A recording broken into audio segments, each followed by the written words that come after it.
marzo está disponible en el Palacio Vergara la exposición Santos del Escepticismo, a cargo del diseñador y pintor Rodrigo Estoy, que está con nosotros acá en el estudio. ¿Cómo estás, Rodrigo? Hola, Antonella, muy bien, ¿y tú? Estoy bien y con mucha curiosidad respecto a esta exposición que tú preparaste. Y lo primero que yo te quería preguntar, y que lo empezamos a hablar, ¿no? Tú has hecho un trabajo importante, parte importante de tu trayectoria, en el trabajo mural, ¿no? Sí. Y como artista urbano, trabajando en paredes de barrios, de edificios, en distintos lugares. Claro. Y ahora como la idea de preparar una exposición en un espacio específico, muy limitado, uno podría decir, y también con la expectativa de que se vean obras que dialogan entre ellas, independiente que tu obra siempre sea eso, ¿no? Claro. Pero tiene otros desafíos, me imagino, otras expectativas también, límites, sí. No sé, ¿cómo lo has vivido tú esa experiencia? Lo he vivido como una muy buena oportunidad de explorar y de darme el tiempo para generar una colección de obras, como dices tú, que dialoguen, porque independiente de que el trabajo que se desarrolla en la calle, en el espacio público, siempre tiene un hilo conductor, por así decirlo, igual cada una de las obras son más independientes. ¿Cachai? Claro, y además me imagino que responden al contexto. Claro, responden mucho al contexto y siempre es como ya, pinto esto y ya doy vuelta a la página y voy por lo otro, y hay muchas cosas técnicas, conceptuales también que podrían ir cambiando entre una y la otra. Entonces como se puede generar un cuerpo de obra, pero no tan evidente como si hace una exposición con un concepto central y que todo responda a eso. Uh-huh. Claro, pero estaba pensando también como lo interesante, y por eso también el arte urbano se ha transformado en algo tan relevante, es que existe autoría. Entonces es como, aunque claro. tú estés en un edificio, en una población, ¿cierto? Sí. En un lugar ultracéntrico lleno de edificios de negocio, etcétera. Sí. Tu mirada es la que está presente, que de alguna manera a mí me parece tan bonito eso, que los artistas urbanos que trabajan con murales, que trabajan con graffiti, tengan una autoría. Y uno diga, mira, eso es un inti, ¿no? Claro. Y que pueda reconocerlo. Me parece que eso también es un algo muy interesante, porque lo planteo como hipótesis. Por mucho tiempo el trabajo urbano fue anónimo, fue colectivo. Claro. La autoría es algo que uno puede pensar aparece en las últimas décadas, ¿o no? Sí, creo que sí, pero de alguna forma, esto es mi sensación, creo que igual trabajar siempre en el espacio público, en lo urbano, en el espacio más comunitario, claro, tienes la opción de visualmente siempre dar tu impronta y poder hacer un trabajo más autoral, pero conceptualmente siempre se mueve en ciertos parámetros, ¿cachai? Sí, claro. que por lo general tienen que responder, tienen que dialogar con el contexto, con la comunidad, tiene que ser, o sea, es lo que te piden más de una manera muy simple, también de una forma muy simple de verlo, pero que le gusta a la gente, ¿cachai? Claro. Es como, eso de alguna forma, no sé, hay muchas contradicciones en el arte urbano, y creo que eso también me empujó un poco más a explorar esta otra parte, claro, más personal, ¿cachai? Que en el fondo yo disfruto, agradezco absolutamente, porque desde los murales en la calle es que al día de hoy puedo estar desarrollando mi trabajo y dedicándome a eso 100%, pero claro, tiene todas estas contradicciones en el que te dice, te dan libertad, es súper lindo ver obras gigantes, pero de repente conceptualmente hay ciertos límites, incluso si lo hace de manera autogestionada, incluso si lo hace, no sé, pidiéndole el muro a una vecina, hasta la vecina también puede actuar ahí. Además, como no me ponga eso tan violento en la pared, no me ponga algo que me inquieto, que me asusto. Es parte del juego, lo acepto y lo juego de esa forma también, ¿cachai? Es súper interesante también cómo responder a estos pies forzados y hacerlo de alguna forma, ojalá, más creativa, más lúdica, o también te da la posibilidad de repente dar otros conceptos, mensajes más escondidos, ¿cachai? Como que puede hacer que esas limitaciones también haga una pieza más interesante. Uh-huh.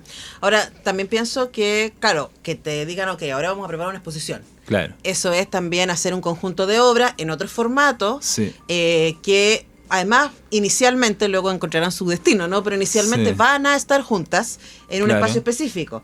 Vamos a ver algunas imágenes. Son lo más. El equipo de Radio Unidad, que viene fabuloso. Rápidamente la Camila se consiguió algunas imágenes de lo que fue la inauguración. Esta exposición el 21, en donde podemos ver ahí la sala Vergara, en donde están algunos de estos trabajos. Ahora, el título es bien... ¿cuál es la palabra? Interesante, voy a decir, sí, o como que inmediatamente llama mucho la atención. Entonces, hablemos de qué estás pensando cuando estás pensando en Santos del Escepticismo.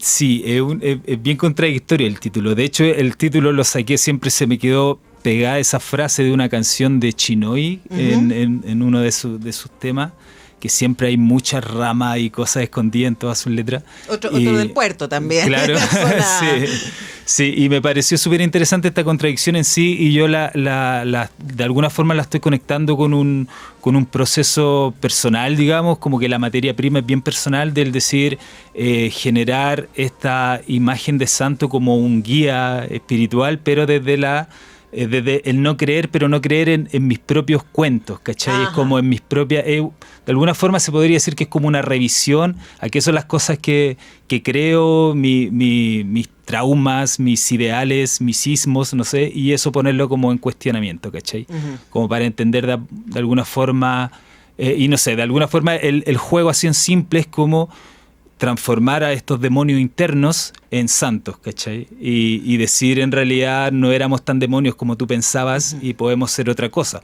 Pueden ser santos o lo que sea, ¿cachai? Según la percepción que le puedas dar tú mismo. Entonces, por ahí va la contradicción. Es bien compleja, es bien profunda, tiene hartas capas de lectura. Sí, es bien desafiante, yo creo, ¿no? Sí. Pero es muy apelativa. Entonces, claro, es como, quiero ver qué sería un santo del escepticismo. Claro.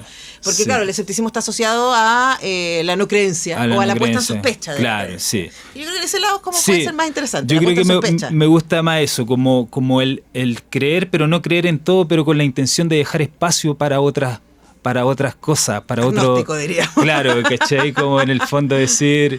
Seguimos viendo imágenes para la gente que está conectada en radio.unidad.cl o que está viendo esto después en YouTube. Acérquese a su pantalla. Yo siempre creo que la gente está, como pone la radio y se pone a hacer sus cosas, y está trabajando con el computador, con la ventana cerrada, pero asómese a la ventana. Para poder entender también de lo que estamos hablando. Porque yo le decía recién a Rodrigo que siempre es muy difícil con las artes visuales porque tenemos que explicar con más detalle, y pasa a veces, como en este caso también, que el concepto es bien intrincado o puede ser confuso. O trabaja inmediatamente con los imaginarios y los prejuicios de quien escucha, ¿no? Claro.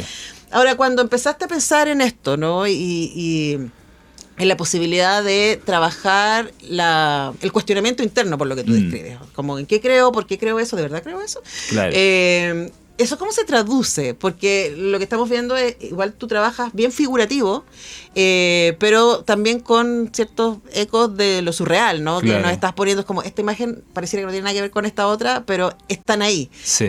Cuéntanos respecto a esa traducción que hiciste visualmente. Sí, la traducción visualmente la llevé un poco a generar escenas como teatrales. Ajá. ¿Cachai? Como tomándome de que la teatralidad es una realidad que está ocurriendo, pero más bien es una puesta en escena, ¿cachai? Es como algo manejado. Entonces, eso lo conecté con el tema de las percepciones, de la forma en que tenemos la vida, que finalmente está compuesta por muchos elementos, por muchos ingredientes. Entonces, por lo tanto, el cuestionamiento es que todo puede ser una mentira, ¿cachai? Todo puede ser una puesta en escena. Entonces, todo es un relato. Claro, todo es un relato. Todo tiene dos partes de que la relata, dos visiones, dos formas de verlo, de cómo recibirlo, de cómo interpretarlo. Uh-huh. Entonces, básicamente fue eso, como la teatralidad y como estos personajes, un poco estos demonios internos de los que te hablaba, pero ya más salidos a la luz, ¿cachai? Como, no hablo de demonios internos como en la oscuridad, como ocultos, sino como... los pensaba transformándolo en que en realidad ese ruido mental era como estos personajes medio bufonescos haciendo una fiesta, ¿cachai? Dentro de mi cabeza, más que estar haciendo una guerra. Entonces, eso es, hay unas obras que se llaman Las Chinescas, por ejemplo, y son como un juego de disfraces que, claro, si lo puedes ver en silueta, te puedes ver una imagen un poco... animal medio extraño, y después te das cuenta que en realidad es un tipo disfrazado, claro, una máscara de algo. Pero hay algo de eso que se repite en las obras, ¿no? Que tiene que ver con la idea de la máscara. Sí. Sí. Que como que yo siento que cruza las imágenes, por lo menos que estamos viendo de la exposición, y que tienen que ver quizás con eso de lo que ves no necesariamente es lo que soy. Claro, sí. No lo tengo muy definido, la verdad, de por qué la máscara, pero puede ser, porque claro. Jugaste, o sea, de algo que se repite, ¿no? Y que tiene que ver con el ocultamiento. Claro. Uno podría pensar, ¿no? Que también es algo que dialoga a lo largo de las imágenes que podemos acceder, y que tiene que ver con que está todo el rato, como hay más cosas pasando de lo que está pasando en la primera capa. Claro, sí. Y como que busco hacer que la acción que se está viendo en la obra no es lo protagonista, ¿cachai? Como que hay otras cosas que pueden estar protagonistas detrás de eso, ¿cachai? Entonces, claro, tiene que ver todo esto como con los puntos de atención, con con qué es lo primero que vemos, ¿cachai? Como que me gusta también un poco, o por lo menos lo intento, jugar con esto de que se encuentren varias historias dentro de una misma obra. Sí, sabéis que me dio la impresión, y yo sé que me estoy pegando el manso salto, ¿no? Pero me recordó al Bosco en algunas cosas. Ah, sí. ¿Cachai? Puede ser, sí, me encanta el Bosco. Me encanta el Bosco porque no sé si... Para mí fue un descubrimiento tardío, ¿cachai? Que el Bosco era del siglo XIV sí. y no del XX. Claro. Porque uno ve esas obras, y cuando era más chica, por supuesto, y decía así como, ¿pero cómo alguien pintó esto en el siglo XIV? Claro. En el siglo... O sea, como, ¿qué? Sí. Pero también tiene que ver, yo creo que con estos imaginarios de época, ¿no? Porque uno piensa que el medievo fue súper como rígido y frío, claro, y como encerrado en los espacios, estoy pensando, de la iglesia. Pero, claro, el Bosco viene de ese imaginario y también lo pone ahí, ¿no? Claro. Y en el caso de un artista como tú, tienes todos estos siglos de historia del arte para poder inspirarte. Sí, ¿Cuáles sentirían tú que son tus influencias? Creo que el Bosco sin duda es una gran influencia en ese sentido como narrativo y como en el poder ir encontrando, como lo que te decía antes, conexiones por aquí y por allá. Pictóricamente he pasado por un montón de influencia y de gusto, partiendo desde el barroco, el periodo barroco me gustaba mucho, pero creo que... harto claro oscuro lo otro. Claro, sí. Ahora estoy tratando de salirme por una cosa de sensación, ¿cachai? Como pero para esto para la narrativa de esta exposición tiene todo el sentido el claro oscuro. Claro, sí. Pero además estoy tratando de hacerlo mucho más luminoso, como en el fondo hablar como cosas densas, pero de una manera amable, ¿cachai? Como que fue me estoy yendo para otro lado, pero en algún minuto como que sentí que la obra que estaba haciendo hace años atrás, pensé en que estaba, qué sé yo, redecorando mi casa, mi espacio, y dije, ya voy a poner una obra acá, y sentía que mi obra, la que yo había hecho, no se me hacía muy agradable de verla. Y la misma conversación con la vecina. Claro. Era demasiado... Es interesante, pero no lo quiero. A mí me pasa mucho es como, es muy bonito, o es muy inquietante, o veo el talento, pero no quiero ver eso todos los días. Claro, me pasó exactamente eso, y yo dije, chuta, tengo que hacer algo, cambiar en algo para que poder sentirme tranquilo y poder ver mi obra. No se trata de que voy a estar viendo mis cuadros todo el día, ni supongo que los músicos no escuchan sus discos ellos todo el día, ¿cachai? Pero, claro. Es súper distinto, porque ir al disco tú tienes que ir y ponerlo cada vez, o buscarlo en Spotify o lo que sea. En cambio, aquí está ahí, ocupa un espacio. Sí. Ahora, hablando de eso, estábamos viendo recién algunas imágenes de lo que ha sido la exposición que está en Viña del Mar, en el Palacio Vergara, para que la puedan ir a ver hasta el 17 de mayo.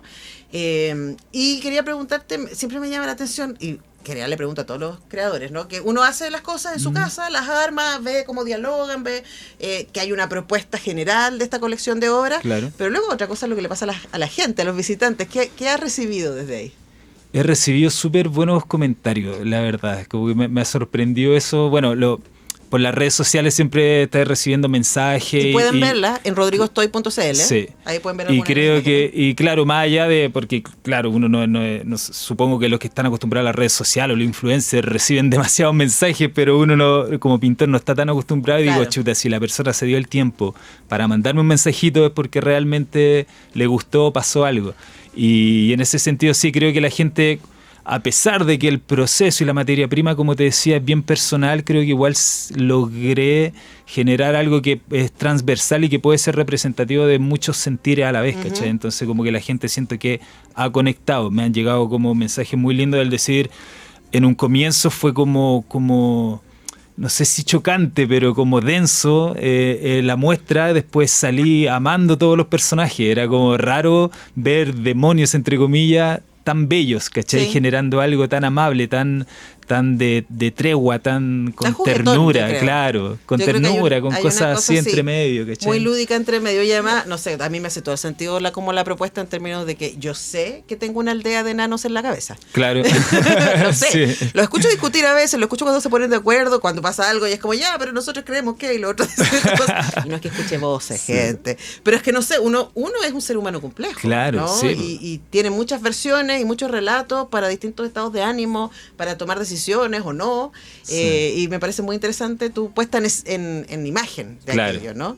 Así que la exposición la pueden ver hasta el 17 de mayo, disponible en el Museo Palacio Vergara. Si quieren hacerse un adelanto, pero a mí me pasa, ¿cierto? Una que estudió el magíster en artes con libros con Tachen y estas cosas, sí, que lindo, pero no es lo mismo ir a verla. Sí. Así que si ustedes van o nos escuchan desde la Quinta Región hasta el 17 de mayo, acérquense en Viña del Mar al Museo Palacio Vergara y se van a encontrar con la obra de Rodrigo Estoy, que ha estado acompañándonos esta mañana. Gracias, Rodrigo, por venir. Muchas gracias por la invitación.